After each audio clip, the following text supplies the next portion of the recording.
Le passeport vaccinal, maintenant, c'est une idée qui fait son chemin au Québec, mais la mesure ne fait pas l'unanimité, particulièrement chez les restaurateurs qui cherchent à accélérer ce nouveau départ pour l'industrie, Audrey.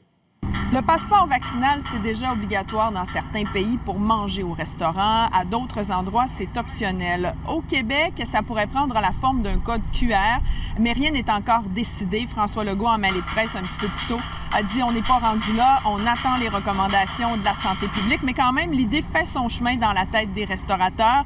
Elle fait son chemin de façon mitigée, je vous dirais, pour le moment.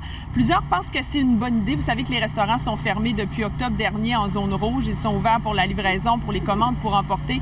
Donc, le contact client manque à plusieurs. Alors, ça peut être une bonne idée si ça peut leur permettre de rouvrir plus rapidement, si ça peut assurer, par exemple, la sécurité des clients et des employés également.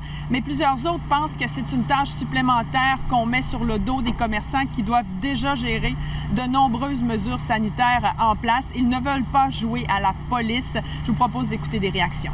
On n'est pas une autorité sanitaire, on est des restaurateurs, c'est ça notre métier. Mais bon, on va suivre les règles sanitaires comme on nous le demande. Puis là, on peut monter notre terrasse. Puis on va avoir hâte d'accueillir les clients dès qu'on va le pouvoir.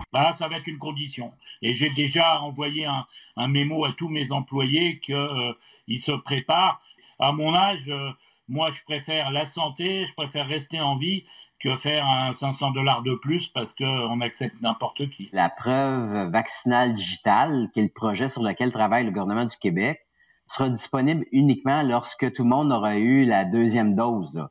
Alors, si on est en train de nous dire qu'on n'ouvrira pas les salles à manger de restaurants avant le mois de septembre, c'est certain qu'il faut travailler sur un autre plan. Et l'enjeu, vous savez, là, on peut pas rester fermé un an de temps. Là, on condamne là, des centaines, voire des milliers d'entreprises à fermer leurs portes. Et nous, on se trouve sur la rue Beaubien. Vous voyez qu'il y a des restaurateurs qui préparent déjà leur terrasse dans l'espoir de pouvoir accueillir leurs clients, à tout le moins, à l'extérieur cet été. Et ça pourrait être possible dès le 1er juin, selon ce qu'a annoncé la mairesse Valérie Plante un peu plus tôt ce matin. Et ça, c'est si la santé publique donne son aval. Audrey Gagnon, TVA Nouvelles, Montréal.